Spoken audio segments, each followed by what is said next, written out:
Hello everyone and welcome to a new IK video. This is Ken from 49, and in this video guys we're gonna talk about hunting gnomes. And by hunting gnomes I don't mean only for beginners but also for players in old servers, mainly in conquest servers, because the losses that we get whenever we hunt gnomes. So the above the level 41 gnomes, all the camps has a fire chip, which means that it applies true damage to all units, which cause a lot of death ratio and a lot of seriously wounded and troops in the hospital. That means that we're not able to hunt as much gnomes as we can to get the equipments that we want. And talking about equipments with elemental, with a specific element for an immortal is so important, and I think I talked about it in one of my previous videos, but a quick recap. So this is an earth element sword, which means that it has a better stats, additional 15% equipment attribute if it was equipped on an earth immortal such as Alex here. For example, if we take a look at the physical attack, 9,810 physical attack on Alex. However, if we remove this blade and we used a different blade, same level but with a different element, you can see the difference here.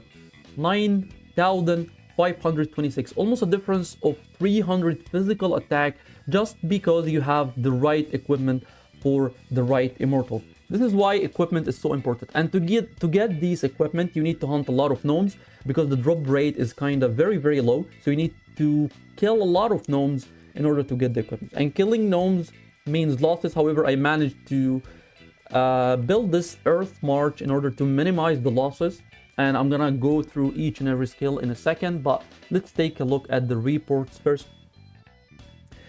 So this is how it looks like using this march here. The key of this march is to use or to enable Charles to cast his ultimate skill as fast or as quickly as possible in the beginning of the fight, even before the ship uses the damaging skill or the fire skill that causes losses to your march. This is why I'm using Adrenaline Rush.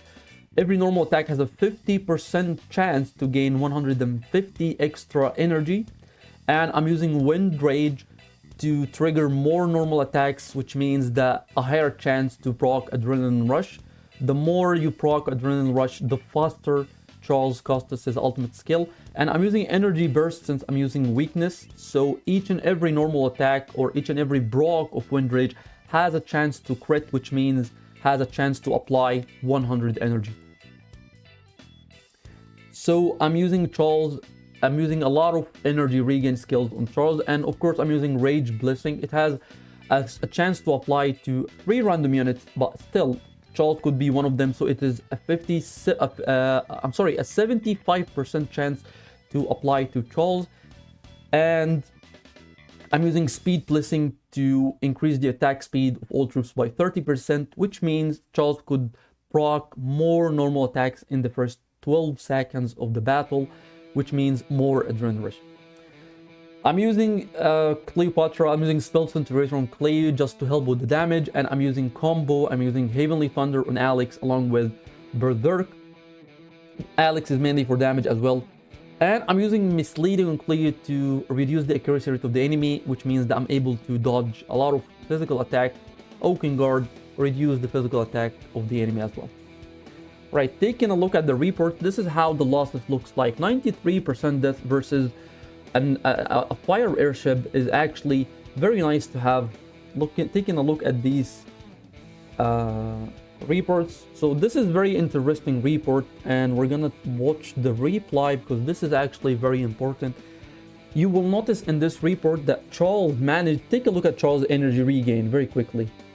There you go, he managed to cast his ultimate skill in the first 8 seconds of the battle, and there goes the chip's damage.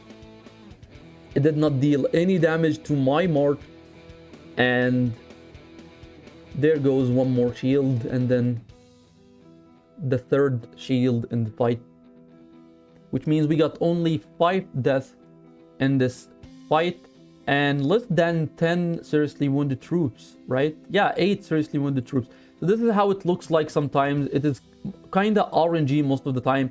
However, the death is never above 200, as you can see in most of my reports. This is also a very nice report. Let's take a look at the reply. This is even less than the reports that we saw earlier. And taking a look at Charles, energy regain. There you go. He costed his shield. First 7 seconds of the battle. And there goes the damaging skill from the airship. Is not gonna deal any damage. Easy. So this is how you minimize losses against gnomes. It is so useful if you're looking to mainly if you have an event where you have to kill a good amount of gnomes, such as a gnome hunting event, or if you're looking for equipments, a specific kind of equipment where you need to kill an insane amount of gnomes, or if you're looking for enchanted stones as well during double rewards. This is gonna help you a lot as well. Let's take a look at one of the reports where Charles didn't manage to cast his ultimate skill. It's RNG most of the time because of the... Well, here he will get enough energy, but he will not get to cast his ultimate skill. So he got enough energy right now, but he will not cast the skill. I'm not sure why, but maybe he needs a window of time in order to cast the skill between the cost of the airship and the dragon skills. But it's still fine. Most of the time, the death ratio, as I mentioned, is never above 200.